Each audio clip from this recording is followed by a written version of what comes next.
اب ماشاءاللہ دین کی خدمت کا موقع ملا اور اللہ نے وہ خدمت ہی نہیں لی، پہلے ہی موت ہو گئی۔ اور موت بھی ایسے ہوئی ہے کہ ان کے لیے جو گاڑی ادارے نے رکھی تھی وہ گارڈ کے ساتھ، بڑی گاڑی کہ اس میں جائیں گے یہ، کیونکہ کراچی کے حالات بہت خراب تھے، تو ان کے والد نے کہا تھا کہ میرے بیٹے کو آپ جب بڑی گاڑی دیں گے اور گارڈ دیں گے، یہ نظروں میں آ جائے گا لوگوں کی، تو خام خام کی دشمنیاں بنیں گی، ان کو ہائی روف میں ایسی کھچاڑا سی گاڑی میں جس میں کوئی یہ سمجھے ہی نہیں کہ یہ کوئی بڑی شخصیت ہے، یہ کسی بڑے ادارے سے ان کا تعلق ہے، تو زندگی بچانے کے لیے ہائی روف کا انتظام کیا تھا، اور وہی ہائی روف موت کا ذریعہ بن گئی۔ اس لیے ہم کہتے ہیں زندگی کے اسباب اختیار ضرور کرو، صحت کے اسباب ضرور اختیار کرو، لیکن ہوگا وہی جو چاہے گا اللہ، جو سبب ہے وہی موت کا ذریعہ بن جائے گا اگر اللہ چاہے گا تو ان کو تو ہائی روف میں اس لیے بٹھایا تھا کہ تاکہ ہائی لائٹ نہ ہو، کراچی کے حالات خراب ہیں، لوگ یہ نہ سمجھے کوئی بڑا آدمی جا رہا ہے، تو خام خام میں دہشت گرد نشانہ بناتے ہیں ایسے لوگوں کو، اور وہی ہائی روف کیونکہ آگے بڑی گاڑی سے بڑی گاڑی ٹکرائے تو اتنا مسئلہ نہیں ہوتا، ہائی روف تو بیچاری ویگو کے سامنے کوئی حیثیت نہیں ہے نا اس کی۔ تو میں جو بات کرنا چاہ رہا تھا وہ یہ کہ میں بہت پریشان رہا کہ یار اس میں کیا حکمت ہے اللہ کی، اللہ کا تو کوئی کام حکمت سے خالی نہیں ہوتا نا، اس میں کیا حکمت ہے کہ اتنے اچھے آدمی اور اتنے ہر لحاظ سے اللہ نے ان کو نوازا، ابھی شادی بھی ہو سکتا ہے کر لیتے بعد میں، وہ تو اس وقت انہوں نے انکار کر دیا، شروع میں تو سبھی کرتے ہی ہیں، بعد میں ایک دماغ میں ایک وائرس چلا جاتا ہے ان کے۔ میرے بیان جو بھی سنتا ہے نا خواتین سے کہتا ہوں کہ ان کا کووڈ-19 کا ٹیسٹ کروایا کرو، ہمارا والا کووڈ-19 یہ شادی والا، یہ وائرس ایک دفعہ جو میرے پاس آ گیا یہ پھر نکلتا نہیں ہے، یہ جیسے کووڈ-19 شکلیں بدل کے آ رہا ہے نا، لندن میں کسی اور الگ ہی سٹائل میں آیا یہ، تو یہ شکلیں بدل کے آئے گا جب تک بندہ بوڑھا نہیں ہو جاتا، ہاں بوڑھا ہو جائے گا پھر وہ ایک بھی اس کو بری لگے گی، ایک کی باتیں بھی، یہ کیا شادی لگا کے رکھی گئی، جب تک جوان ہے اور میرا بیان سن رہا ہے، یہ وائرس یہ تو ہوتا ہے کہ ایکٹیو نہ رہے، لیکن ختم ہو جائے یہ نہیں ہوتا، تو کسی بھی وقت ایکٹیو ہو سکتا ہے، وہ کس وقت ہوتا ہے پھر وہ الگ ٹاپک ہے، وہ پھر موضوع ہٹ جائے گا، کہ وہ بعض دفعہ آپ کہہ رہے تھے نہیں یہ دوسری شادی، بالکل مفتی صاحب غلط باتیں کرتے ہیں کیا ہے، لیکن زندگی کے کچھ مواقع ایسے آتے ہیں کہ آپ کو آئے گا یار اجازت ہے، ٹھیک ہے نا، کچھ ایسے موقع آ جاتے ہیں یار یہ بھی آپشن ہے، چاہے جتنا آپ انکار کریں۔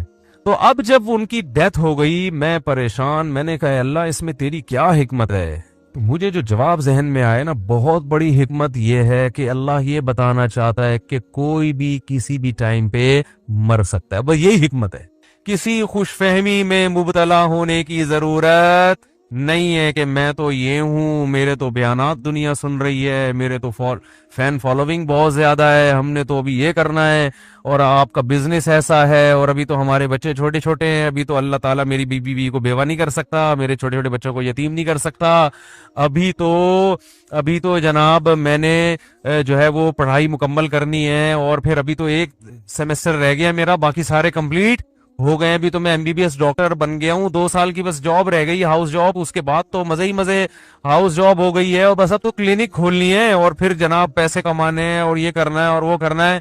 بھائی جان کوئی بھی کسی بھی ٹائم پہ مر سکتا ہے، ایسا اللہ کی طرف سے کوئی گارنٹی نہیں ہے، سمجھ رہے ہو، بلکہ اللہ دکھائے گا، اور یہ انگریزوں میں بھی ہوتا ہے جن کی صحتیں ہم سے اچھی ہیں۔ کل ایک ڈاکٹر صاحب سے بات ہو رہی تھی، یورپ میں ہوتے ہیں، انہوں نے کہا کہ گوروں کی یہاں صحت اتنی اچھی ہے، لیکن حیران ہوتے ہیں کہ 27 سال جوان لڑکا جس کی خوراک بھی بہت ہی حساب و کتاب سے، اور فزیکل فٹنس کا ٹرینر ہے، لوگوں کو گائیڈ کر رہا ہے، وہیں کی یونیورسٹی پڑھا ہوا، لیکن ایسی بیماری ہو جاتی ہے کہ ہم حیران ہوتے ہیں اس کو کیسے ہو گئی، بیماری کا کوئی سبب نہیں ہوتا، لیکن آدمی موت کے منہ میں چلا جاتا ہے۔ تو وہ خود یہ کہہ رہے تھے کہ بس یہ اللہ کے کام ہے، سب کچھ سائنس نہیں ہے، سب کچھ اسباب نہیں ہے۔ تو میں نے ان کو ڈاکٹر صاحب کو بھی یہی کہا، میں نے کہا اللہ اصل میں یہ بتانا چاہتے ہیں کوئی بھی دنیا میں کسی بھی ٹائم پہ مر سکتا ہے، جو اللہ نے دعویٰ کیا نا مسافر خانہ ہے، متاع الغرور دھوکے کا گھر ہے، تو اللہ کی بات غلط تھوڑی ہو سکتی ہے۔ اگر یہ دنیا ایسی اللہ بنا دے کہ آپ اپنی صحت کا بہت خیال رکھ رہے ہو تو آپ نے واقعی 90 سال ہی جینا ہے، سب کے ساتھ ایسا ہی ہونا شروع ہو جائے تو یہ دھوکے کا گھر تھوڑی ہوگی۔ دھوکا اسے کہتے ہیں کہ دکھاؤ کچھ اور دو کچھ اور۔ جیسے دکاندار بعض دفعہ آپ سبزی لینے جاؤ نا سبزی منڈی میں، تو اوپر کی رو میں کینو بڑے خوبصورت سے رکھے ہوئے ہوتے ہیں، گھر میں لاؤ تو اندر پتہ نہیں کیا نکلتا ہے، اس کو کیا کہتے ہیں؟ دھوکا۔ تو اللہ نے بھی بار بار قرآن میں کہا ہے کہ متاع الغرور یہ دھوکے کا